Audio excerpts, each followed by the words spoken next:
સામયિક મૂલ્યાંકન કસોટી તારીખ 17/2/2024 ધોરણ 5 વિષય પર્યાવરણ। ચાલો આપણે એની સંપૂર્ણ સમજૂતી જોઈએ। પ્રશ્ન 1 અ નીચે આપેલ ઘટનાઓને ફૂંક મારવાથી ઠંડુ કે ગરમ થાય તે રીતે વર્ગીકરણ કરવાનું છે।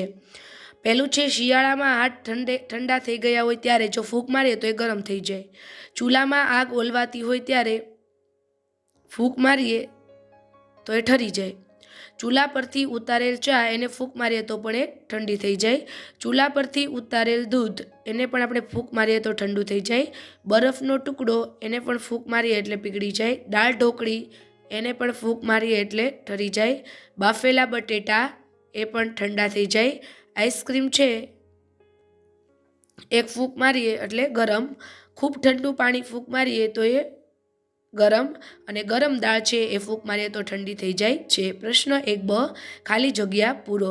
ફૂંક મારીને ખાલી જગ્યા વાજિંત્ર વગાડી શકાય છે। એમાં આવશે બીન। અથડાવીને ઢોલ વાજિંત્ર વગાડી શકાય છે। હવા ભરીને હાર્મોનિયમ વાજિંત્ર વાગે છે। ફૂંક મારીને વાંસળી વાજિંત્ર વગાડી શકાય છે। અથડાવીને સિતાર વાજિંત્ર વાગે છે। ફૂંક મારીને માઉથ ઓર્ગન વાજિંત્ર વાગે છે। અથડાવીને ગિટાર વાજિંત્ર વાગે છે। ફૂંક મારીને પાવો વાજિંત્ર વાગે છે। અથડાવીને નગારો વાજિંત્ર વગાડી શકાય છે। અથડાવીને મંજીરા વાજિંત્ર વગાડી શકાય છે। પ્રશ્ન 1 ક નીચેના વિધાનો ખરા છે કે ખોટા તે જણાવો। પહેલું હવાને ગરમ કરવાથી તે ઊંચે ચઢે છે, ખરું। હવાને ઠંડી કરવાથી તે ઉપર તરફ ગતિ કરે છે, ખોટું। ફૂંક મારતા મોઢામાંથી હવા અને વરાળ નીકળે છે, સાચું। ઊંડો શ્વાસ લેવાથી છાતીનું કદ ઘટે છે, સાચું। ખાલી ફૂગવાનું વજન હવા ભરેલા ફુગ્ગા કરતાં વધુ હોય છે, ખોટું। પ્રશ્ન 2 નીચે આપેલ બાબતો સુટેવ છે કે કુટેવ તે જણાવો। સુટેવ એટલે સારી ટેવ અને કુટેવ એટલે ખરાબ ટેવ। પહેલું કચરો કચરા પેટીમાં નાખવો જોઈએ તો એ સુટેવ। ભૂખ્યા માણસને ભોજન આપવું જોઈએ, સુટેવ। પૂનમ મોં ધોતા સમયે સતત નળ શરૂ રાખે છે, કુટેવ। ગટર સાફ કરનાર વ્યક્તિ સાથે સારું વર્તન કરવું જોઈએ, સુટેવ। આપણે રસ્તાની બાજુમાં શૌચ માટે જવું જોઈએ, કુટેવ। નિશા ચોકલેટનું કાગળ કચરા પેટીમાં નાખે છે, સુટેવ। રુચિ ઘરનો કચરો વાળીને બહાર ફેંકે છે, કુટેવ। શાળાને સ્વચ્છ રાખવા કચરો કચરા પેટીમાં નાખવો જોઈએ, સુટેવ। સફાઈ કામદારને મદદરૂપ થવું જોઈએ, સુટેવ। ઘર આંગણામાં ગંદા પાણીનો નિકાલ ખુલ્લામાં કરવો જોઈએ, કુટેવ। શેઠ નોકરને ઓછા વેતને પૂરા દિવસ કામ કરાવે છે, કુટેવ। રાધિકા વેસ્ટ પ્લાસ્ટિકમાંથી સુંદર કલાત્મક નમૂનો બનાવે છે, સુટેવ। હિરલ એલપીજી હોવા છતાં રસોઈ કરવા છાણાના મૂળનો ઉપયોગ કરે છે, કુટેવ। મુકેશ તેના ધોરણ 5માં ભણતા દીકરાને દરરોજ મજૂરીએ લઈ જાય છે, કુટેવ। ભવ્યા તેના મમ્મીને ઘર સ્વચ્છ રાખવામાં મદદ કરે છે, સુટેવ। ખાતરના કારખાનાના માલિક તેના કામદારોની નિયમિત દાક્તરી તપાસ કરાવે છે, સુટેવ। આપણે સ્વચ્છતા વેરવો નિયમિત ભરવો જોઈએ, સુટેવ। બીમાર વ્યક્તિને ડૉક્ટર પાસે લઈ જવા જોઈએ, સુટેવ। રસ્તા પર ઘાયલ વ્યક્તિને મદદ કરવી જોઈએ, સુટેવ।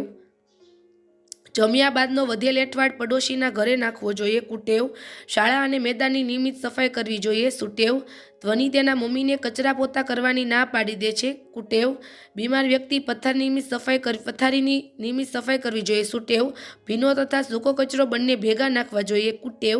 મોટા પરિવારમાં ઘર સ્વચ્છતા રાખવાની જવાબદારી વહેંચી દેવી જોઈએ, સુટેવ।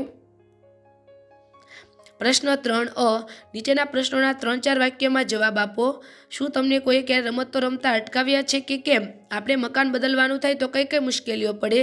તમે જે રમત રમો છો તે રમતમાં તમને કેવી મુશ્કેલીઓ પડે છે? તમારા મતે તમારા ગામમાં શું શું હોવું જોઈએ અને તમને તમારા ગામની કઈ કઈ વ્યવસ્થા ઉપયોગી થાય છે? તમારે તે જવાબ લખવાના છે। પ્રશ્ન 3 બ નીચેના પ્રશ્નોના 6-7 વાક્યમાં જવાબ આપો। એવી 3 ચીજવસ્તુના નામ આપો કે જે શિયાળામાં ગરમ લાગે અને ઉનાળામાં ઠંડી। તમારે રહેણાંક માટે ગામ બદલવાનું થાય તો કેવી કેવી તૈયારી કરશો? બધું પેકિંગ કરશું। કોઈ નદી પર ડેમ બંધાય ત્યારે તેની આસપાસના વિસ્તારોમાં અને ત્યાં વસતા લોકોમાં શું શું ફેરફાર થાય છે અને પાણીની અગવડ પડતી નથી। તમે જાણતા હોય તેવી 2 રમત વિશે આપણે લખવાનું છે અને 2 સફળ ભારતીય મહિલાના નામ જણાવી એના વિશે 3-3 વાક્ય લખવાના છે। પ્રશ્ન 4 ખોટી વિગત ચેકી નાખો. જાહેર સ્થળો પર સફાઈ કરવાનું કામ સફાઈ કામદાર કરે છે એટલે કંડક્ટર ઉપર ચેકો આવશે.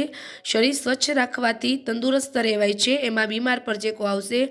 ત્રીજું, કચરો હંમેશા કચરાપેટીમાં નાખવો જોઈએ, એમાં ટપાલ પેટી પર ચેકો આવશે. મેદાનની રમત રમવાથી સ્વાસ્થ્ય સુધરે છે, એમાં બગડે છે, એનું પર ચેકો આવશે. ઘરમાં રમી શકાય તેવી રમત કેરમ છે, ફૂટબોલ ઉપર ચેકો આવશે. જો દરેક વ્યક્તિ સ્વચ્છતા રાખે તો સફાઈ કામદારનું કામ ઘટે, એમાં પાયલોટ ઉપર ચેકો આવશે. જાહેર સ્થળોએ સ્વચ્છતા રાખવાથી સફાઈ કામદારનું કામ ઘટે છે, એમાં વધે ઉપર ચેકો આવશે. શાકભાજીનો કચરો લીલો કચરો ગણાય, સૂકા ઉપર ચેકો આવશે. પૂઠાનો કચરો એ સૂકો કચરો કહેવાય, લીલા ઉપર ચેકો આવશે. નદીનું પાણી રોકવા માટે બંધ બાંધવામાં આવે છે, એમાં ઇમારત પર ચેકો આવશે. 4બ નીચેના કોઈ એક પ્રશ્નનો જવાબ આપો. પહેલું, ગાંધીજીએ સફાઈ કામને કલા કેમ કહે છે? સ્વચ્છતા અભિયાન વિશે તમે શું જાણો છો?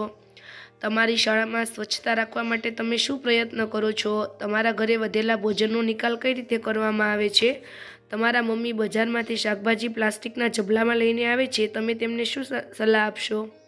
પ્રશ્ન 5 નીચેનામાંથી કોઈ એક વ્યક્તિ વિશે 5 વાક્ય લખવાના છે. પહેલું, સરિતા ગાયકવાડ, પારુલ પરમાર, ભાવિના પટેલ, કસ્તુરબા ગાંધી. તમે જાણતા હોય તેવી વિશિષ્ટ યોગદાન આપનાર મહિલા.